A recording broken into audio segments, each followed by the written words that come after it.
I suffer with a condition called Charles-Bonnet syndrome, or visual release hallucinations, if you want to get more technical. It's a condition that's far more common than you might realize. It's estimated that as many as half of people with gradual loss of vision will experience one or more bouts over their lifetime. Yet I'm willing to bet that most of you have never heard of it. The reason for that is because most sufferers are scared to tell anybody what we experience. I know I was. But I'm getting ahead of myself. My name is Andrew and I'm 26. 2 years ago I woke up with awful blurred vision. Every single edge and detail clouded, as if somebody had smeared Vaseline on a camera lens. It never got better. I was scared then and got over to Dr. Harper's surgery as fast as I could, suddenly needing to take a cab rather than climb in the car I'd driven without incident ever since I bought it 3 years prior. The doctor did some tests, asked me some questions. Have you been much thirstier lately? How often do you urinate? How would you describe your tiredness levels?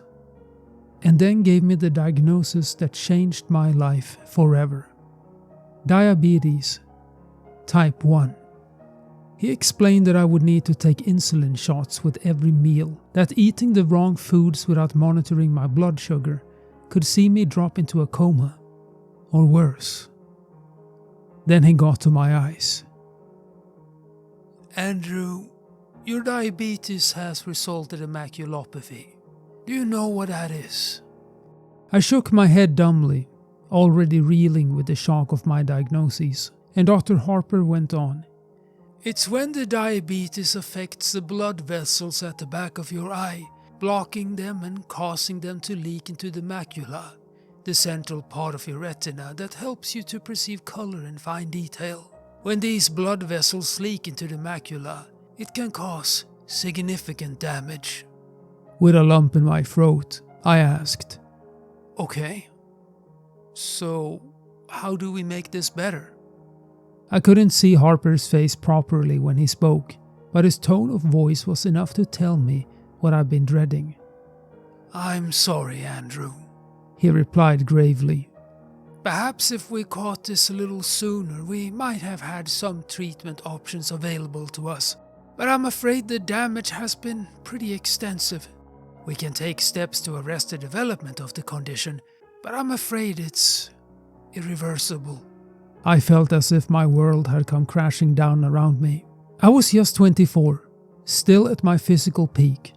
I was active, playing basketball and cycling a couple of times a week. And now my health, my body, and my sight have been taken from me. The first 6 months were tough. I broke up with my girlfriend, a sweet girl called Holly, who tried to make it work, but couldn't because I was so damn angry all the time. I lost my job, because if there's one thing an architect needs, it's his eyes. I even fell out with a lot of my friends, making excuses to not meet with them until they stopped asking. In truth, it was jealousy on my part, envy that they got to keep on living while everything I'd ever hoped for had been snatched away. I became a recluse, never leaving my apartment, barely bothering to wash, shave, or get dressed each day. I was so sure that my life was over, I stopped even trying to live it. I was an asshole. It took me a long time to realize this. But in the end, it was the nurse assigned to visit me at home, a tall, no-nonsense experienced woman called Louise, who brought this to my attention. You're an asshole, she said. What? I gasped, shocked at her language. So you got diabetes. Do you know how many people do? She asked. Then, before waiting for my answer, she continued. Do you think they all hide in their apartments, refusing to get on with their lives? Losing your vision is a terrible thing, and you do have my sympathy, but Andrew, it's no excuse to give up. But you don't, I argued, trying to defend myself, but she hadn't finished. Understand? She growled. One of the bravest men I know was paralyzed from the neck down when he was just a child, and he hasn't given up. You can do so much with your life, and you have people that want to help you do that, but you can't even be bothered to shave that ugly fucking beard off. Stop being a crybaby and make a fucking difference. Of course it didn't happen overnight, and I argued with her. I was furious at her blunt insensitivity and told her to leave. I said I'd tell her superiors, but she laughed and told me I wouldn't. You won't, because you're a smart guy and you got too much pride for that, she said. I'll see you next week. That night I shaved. I opened my curtains and actually looked around. Things were blurry, but when I really looked, I could see the things scattered around my home, the mess I let it become. When Louise came back the following week, the place was tidy. I was clean shaven, dressed. I'd even attempted to comb my hair. She didn't say anything about it. Didn't mention the argument of the week before, but she took me out for coffee down the street. She guided me along the sidewalk to the coffee shop, talking to me, reassuring me. It was daunting, even though it was less than a block away. But I felt so proud when I got there. We talked, me and Louise. I think I even laughed. Afterwards, she walked me home. Then, when she helped me back inside, she said, "It's nice to meet you at last, Andrew." That day was the beginning of my new life. I moved to a new apartment, a ground floor place, and joined a group of other young people with visual impairments. I made friends. I got out every day, even if it was just a short walk, but I made a point of seeing what I could of the world. I bought what I could, but the Sawyers, the old couple that ran the local store, would bring my groceries by once a week. Clark's a gruff old coot, so he refused to coddle me, and he's told me that he respects me for being like I am, for maintaining my independence, for not giving up. From a guy like him, that's one of the sweetest things I've ever heard. Things were going so well, and then, 1 year ago, it started. I walked into my living room, a mug of coffee in my hand, and I saw a Victorian funeral carriage stood right there on my rug, complete with 2 huge proud horses in full livery, adorned with long black plumes in their bridles. They stood perfectly still, while the driver, a small bearded man in period costume and a top hat, fidgeted with the reins and peered at me expectantly. Bizarrely, they were far clearer than the usual blurry shapes that I could see. I damn near pissed my pants. I dropped the cup, spilling scalding hot coffee over my bare feet, jumping backwards with a cry of pain and alarm. When I returned my attention to the horses and carriage back in the room, they were gone. In that moment, I wondered if I was going mad. Apparently most of us do, which is understandable. How would you feel if you'd seen that exact same sight in your home? Unless you're Jack the Ripper, I imagine many of you do not have a coach and horses just lying around. I certainly didn't. Eventually, after much quiet swearing to myself and more than a little self-delusion, I managed to convince myself that I had not seen what I thought I had, that it was merely a very vivid daydream. This seemed to work, and I got on with living, even if I entered that same room a little more cautiously in the days that followed. Finally, I forgot about it. 2 weeks later, I saw a giant, floating, swirling orange ball in my bathroom. I damn near pissed myself again. I stood staring at it. This bizarre rotating, levitating globe that was a little larger than a beach ball, hanging in mid-air over my tub, open-mouthed for a full 10 seconds, before finally screwing my eyelids tightly closed and whispering to myself, "That isn't there. That isn't there." After 5 seconds, I opened my eyes again. It wasn't there. Have you ever had cause to doubt your own sanity? To wonder whether what you perceive is truly there, or if your mind has betrayed you? Honestly, Compared to the loss of my vision, the prospect of losing my wits was so much more terrifying. I'd fought against adversity and took pride in the fact that I am not just a survivor. I'm somebody who is living his own life. How could I do that if I was insane? I barely slept that night, and I remained jumpy for days afterwards. Any sign of movement or any unfamiliar shape would set my pulse racing, would cause me to doubt whether it was truly there. It was the toughest time I'd ever been through, worse even than that time after I was diagnosed with diabetes. At least when Dr. Harper had told me about the diabetes, I had a definitive prognosis. I was given facts by a medical professional. My affliction was physical, it had a name, and most important, it had a treatment plan. This was something else. My own mind had turned against me. My senses and perception of reality had become twisted and unreliable. It's only when you're in that position that you realize just how terrifying it is. Your senses and the way in which your brain interprets them are your only true defenses against danger. You perceive danger and you avoid it, preventing your body from becoming harmed. But what happens when you can't trust your perception to alert you to dangers that are truly there? Lois picked up the problem first, noticing my skittish manner.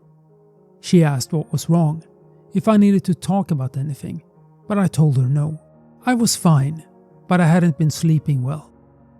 That last part was true. I hadn't been able to sleep a wink. Just the very thought of being institutionalized, spending the rest of my days a sedated, blue pajama-clad zombie in a white room with only the echoing cries of my fellow inmates for company, terrified me beyond measure. But what was the alternative? Live life as a risk to myself and others?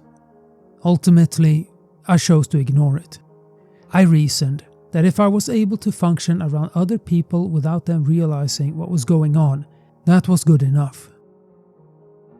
A full month passed before the next incident, and I really did think that maybe I put this whole mess behind me. With every passing day my confidence had grown, so that Wednesday morning I stepped out onto the sunny street feeling pretty carefree. Each Wednesday I treat myself to a latte down at Joe's, the same coffee shop that I visited with Louise.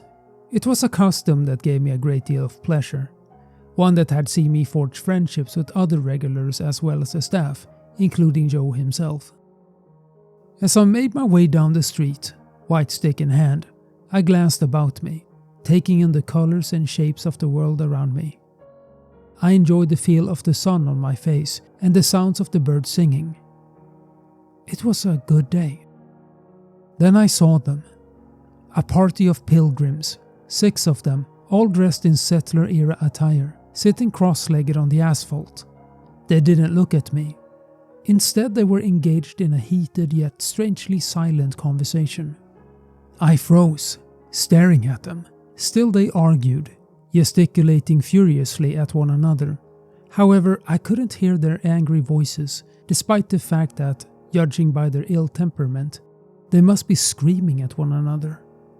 Paralyzed by shock, the white stick fell from my numb fingers, clattering onto the sidewalk. I turned to leave, desperate to flee from the haunting sight of the colonists in the road, but I was so panicked, in such a hurry, that I stepped on my cane. It rolled underfoot, and before I knew it I pitched over, tumbling to the hard ground below. I didn't quite break my fall in time, banging my cheek hard on the floor and skinning my palms. I heard a cry from a passerby, a friendly concerned woman who rushed to my side. She knelt beside me, helping me up, applying a Kleenex to my throbbing cheek, which she informed me was now bleeding. I tried to tell her that I was okay. There was nothing to worry about. But this good Samaritan insisted on driving me to Dr. Harper's office to get my injuries looked at.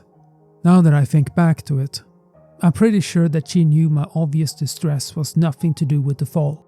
At the time, I was embarrassed and angry. But now I realize I owe her a debt of gratitude. Without her intervention, I don't know how much longer this would have gone on. Before I cracked up and ended up in an asylum after breaking down through sheer stress. Andrew, why don't you tell me what happened? Dr. Harper asked, gently dabbing at my cheek with disinfectant. I explained that I just lost my balance, that no harm was done, but I think he saw through my feeble protestations to my underlying agitation. He didn't press. He didn't force the matter. He simply asked what might have caused my clumsiness. Then he asked how I'd been feeling as of late. When I'd finished mumbling my way through the most non-committal answer I could muster, he placed a gentle, reassuring hand on my shoulder. Andrew, he repeated gently. Why don't you tell me what happened? I burst into tears. I told him how scared I was, how I'd fought so hard for my independence, and now I knew it would be taken from me. He listened, patiently, then asked me to tell him why I ever thought that. I paused then, took a deep breath, and thought about it. This was the point of no return. But really, what other option did I have? So with tears running down my cheeks, I told Dr. Harper everything. I told him about the horse and carriage, the orange globe, and the pilgrims. I told him how I'd been living each day in fear, how I was terrified that I was losing my mind. Dr. Harper thought for a while. Then he said, Andrew, I don't think you are losing your mind. The sense of relief at that moment was so powerful it overwhelmed me, rendering me speechless. You say that even though you've seen these things, you never heard any noise from them. Have you detected any odors or experienced any other physical sensations, such as touching them? I shook my head no, and he patted my shoulder once again. Andrew, have you heard of Charles Bonnet syndrome? He asked. Charles who? I asked, confused by this sudden unexpected turn of conversation. Okay, let me explain, Dr. Harper said kindly. Charles Bonnet was a Swiss naturalist who was born in the 1700s. He discovered a curious condition in his elderly grandfather, who was nearly completely blind due to cataracts. The old man regularly experienced visual hallucinations, including random patterns and even people and places. Sound familiar? Yes, I replied, still confused. Am I suffering dementia? No, Andrew, not at all, Dr. Harper reassured me. Do you know how perception works? In layman terms, your eyes take in light via the iris and pupil, which is then processed via the retina and translated into electrical signals which are decoded by the brain, which simply organizes these signals into a recognizable image. With me so far? I nodded, finally starting to understand.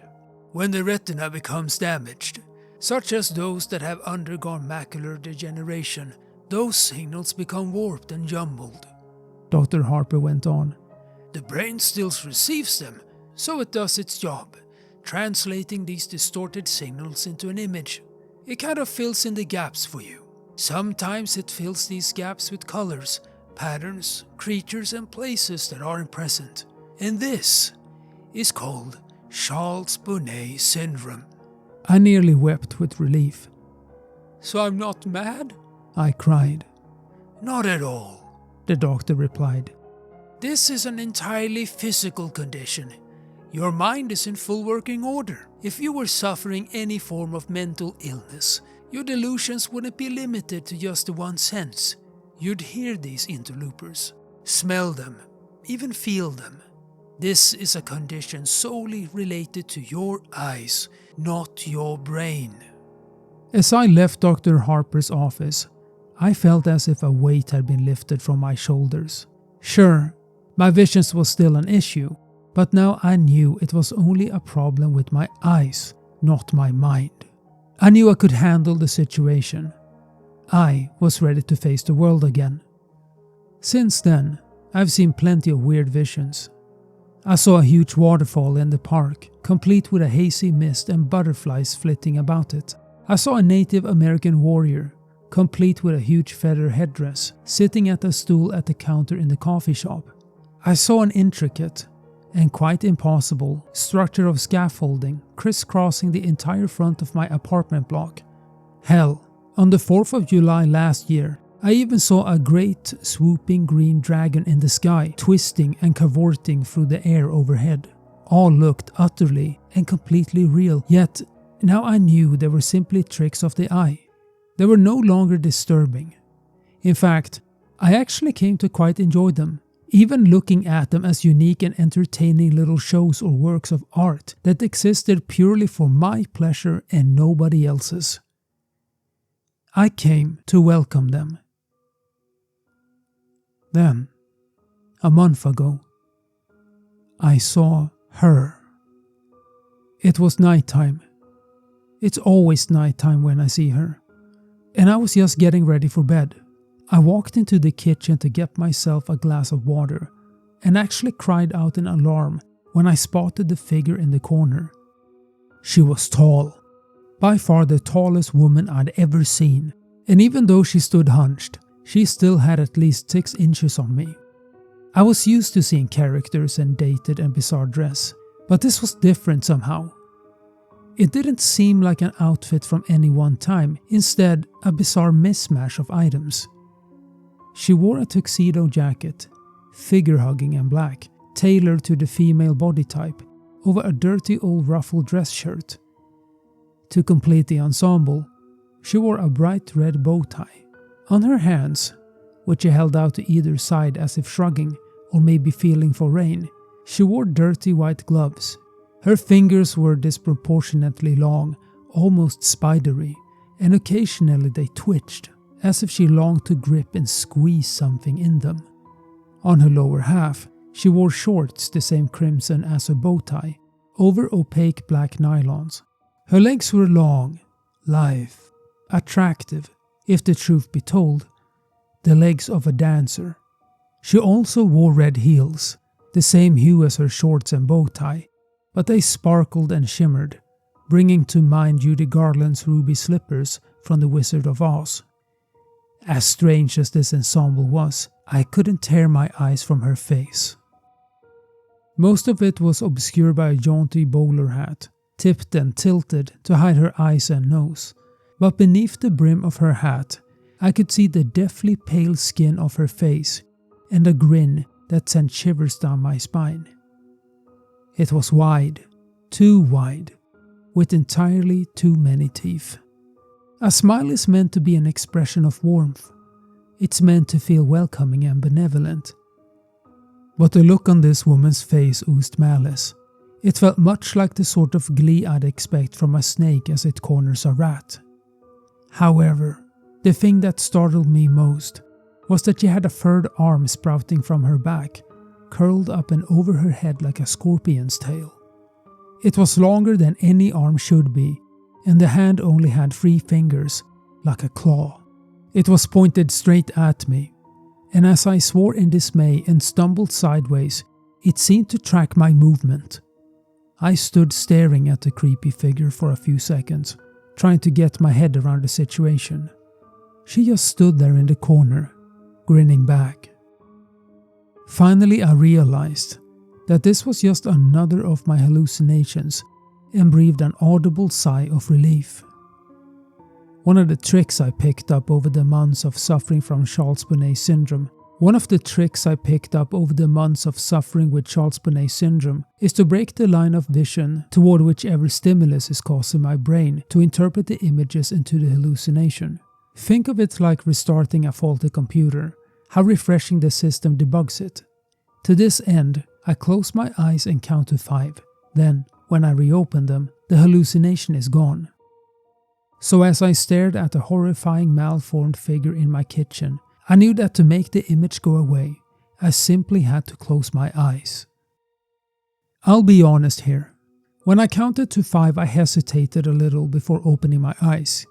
If I'd opened my eyes and she'd still been stood there, smiling that wicked smile at me, I think I might have had a heart attack. She wasn't, and I breathed another long sigh of relief, fetched my glass of water, and went back to bed. The tall woman haunted my thoughts in the days after I saw her. She was different to the other visions I'd had.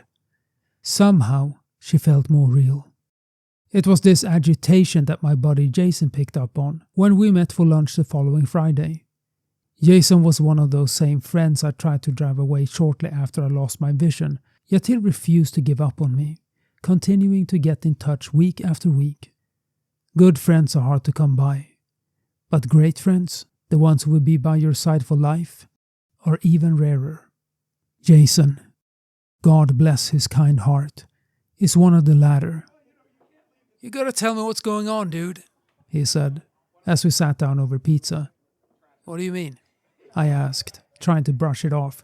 You're so distracted. It's like you're looking for something in here all the time. You've eaten like one slice of pizza in the time it's taken me to eat 4. So I repeat, you gotta tell me what's going on, Jason said, waving a slice of pizza around for emphasis. It's nothing, I replied, feeling a little stupid. I just had a hallucination a couple of nights ago that really got to me. I thought you were cool with those now, he asked, putting the pizza slice down. Yeah, I am. I was. But this was different, I replied, resigned to talking about it. She scared me. She? Jason asked, his interest clearly piqued. Tell me about it. So I did.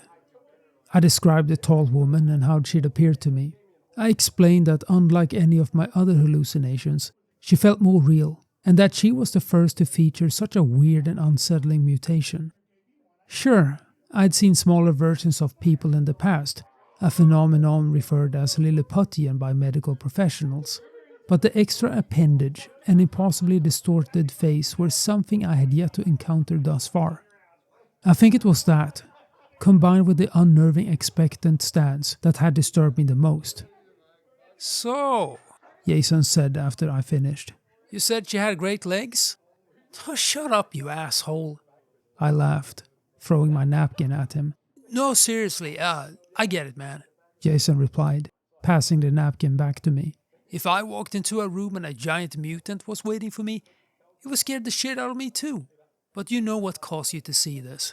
It's like the coachman and that waterfall you saw.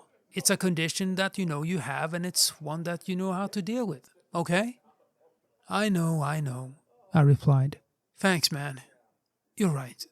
I did feel better too, so I smiled at him, took a big bite of my pizza and changed the subject, asking him about the Psycho X, a conversation he was all too happy to dive into. The next time I saw the tall woman, just under a week later, I was brushing my teeth. I was stood at the wash basin, brushing away, when I spotted a figure in the mirror. She was out in a dark hallway, peeking around the door behind me.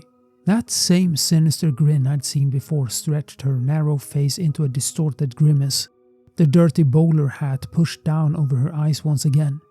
Each of those 3 long, spidery hands gripped the doorframe. As crazy as this sounds, it felt like she was trying to avoid being spotted. I cried out, spitting toothpaste foam all over the mirror, my toothbrush clattering into the basin. I spun around, my heart thumping in my chest, my breathing ragged in my throat. She wasn't there. Of course she wasn't. The doorway was empty. I tiptoed forward, hesitantly, trying to look around the doorframe into the hallway without actually sticking my neck out into its shadowy confines. The seconds ticked by as I drew closer and closer.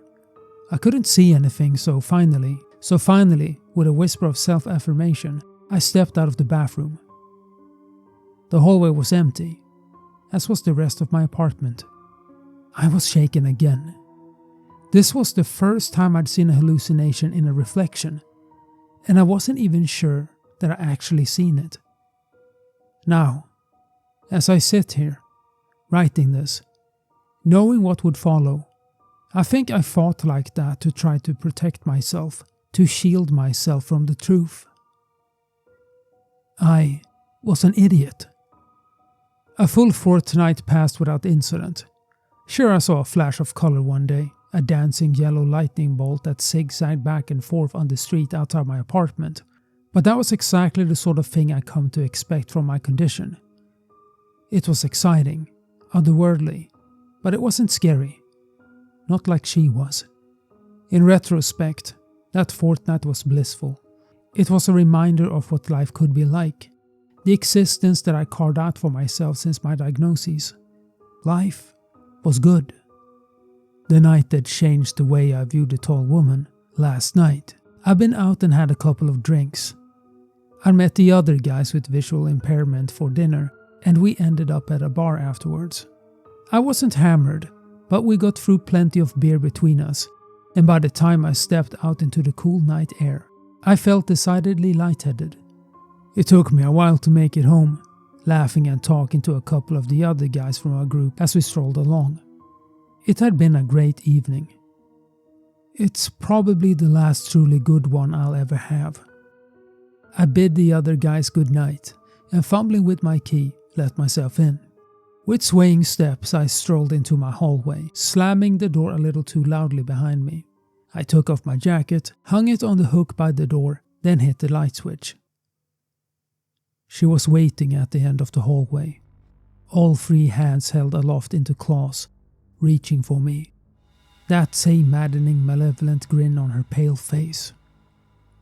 I swore again, louder than ever, actually jumping back a step, recoiling from the impossibly tall and terrifying figure lying in wait in my own home. The tall woman didn't move. She just stood there, staring and smiling at me. I stared back, but I sure as hell didn't smile. Jesus Christ, I muttered under my breath. You know how you can feel a little paranoid after a few beers? That feeling of non-specific post-alcohol dread? Imagine that combined with a giant grinning mutant woman suddenly appearing in your home. Suffice it to say, it was very, very, very uncool. I don't need this. I sighed and closed my eyes. 1, 2, 3, 4, 5. When I opened my eyes, her face was just a foot from my own, grinning wider than ever. She dashed the length of the hallway and was now stood so close that her long grasping arms were either side of me, her fingers twitching and clawing at the air around my face. I could see her chest heaving, as if she were actually laughing silently at my attempts to dismiss her. As if the thought that I could ever be free of her was amusing. I screamed, a full-bodied shriek of terror, and actually dropped to my knees, covering my head as if to fend off an expected blow. It never came. Finally, I lowered my hands, gasping for breath, shaking. The hallway was empty. The tall woman nowhere to be seen. I stayed there on my knees for a moment, gasping for breath. Then I was on my feet and turned and ran out of the apartment, out of the building and into the street. I stood there shivering, terrified beyond reason, without a clue as to what I'd do next. Finally, I pulled my phone from my pocket and made a phone call. Hey Andy, what's up? Jason asked. Jason, I need you to come here, I said, sobbing. Jason didn't ask why, didn't complain. Instead, he simply replied, I'm on my way. Less than 20 minutes later, his car pulled up outside, and he dashed over to the steps outside my building where I was sitting, shivering. He threw his jacket around my shoulders and asked what happened, his voice filled with concern. She's in there, I stammered. The tall woman, she's back. Okay, he said, gently helping me to my feet. Come on, man. Let's go in there and check it out. I wish I could say that I was brave when we went inside, but I'd be lying. I cowered behind Jason, one hand on his shoulder as we made our way through my home. Of course we didn't find a thing. We're talking a giant mutant woman in a poky little one-bed apartment. Where the hell was she going to hide? Finally, after we checked every single room twice, I had to admit that she was gone. I'm so sorry, man. I apologized, feeling genuinely stupid. I got scared and I'm sorry, man. Hey, forget about it, buddy. Jason said. So I'm here now. Where do you keep your booze? Half a bottle of bourbon later, we were both feeling pretty talkative. She's, just kind of different, you know? I tried to explain. I get it, he said. It's like you saw something bad and you feel bad, and that's bad. He didn't get it. No, she's different, you know? I explained. I've never had a repeat hallucination before, and they've never been scary, you know? She's not like the others. Dude, Jason said, taking another sip of bourbon. You got like Charlie Boney syndrome, and you know that makes you see shit. So... He waved his hand in the air like a magician who just performed a trick. I know, I replied. No, listen, Andy, he said. You know it makes you see shit. It's just your eyes, yeah? You didn't hear anything. You didn't feel anything. This is how that stuff goes. It's your eyes. And I know it's scary, man. But you've been through like hell and high water in your life so far. You're tough. One of the toughest, bravest guys I know. And you can handle some creepy hallucination, bitch. I laughed. I couldn't help it. She is a very creepy hallucination bitch though, dude. He laughed too, and we both took a drink. You know, that could help, he said finally, his voice thoughtful. What, drinking? I asked. No, well, yeah, it does. He giggled. I mean, like, demystifying her. You should give her a name.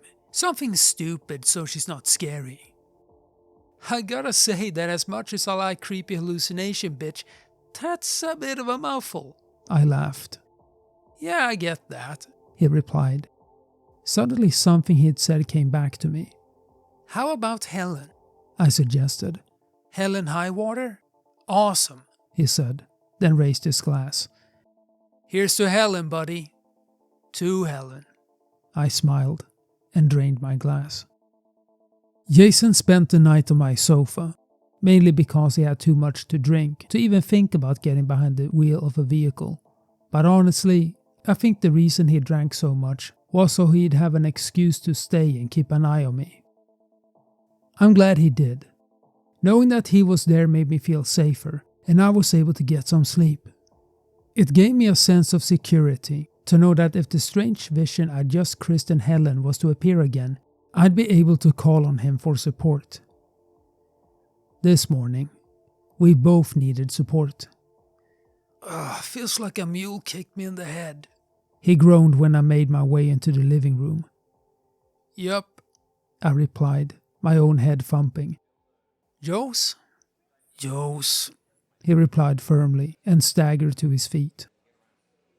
As we drank strong black coffee and ate muffins, we didn't talk much. Finally, Jason broke the silence. So you feel cool now? He asked, his mouth still full of blueberry muffin. I nodded.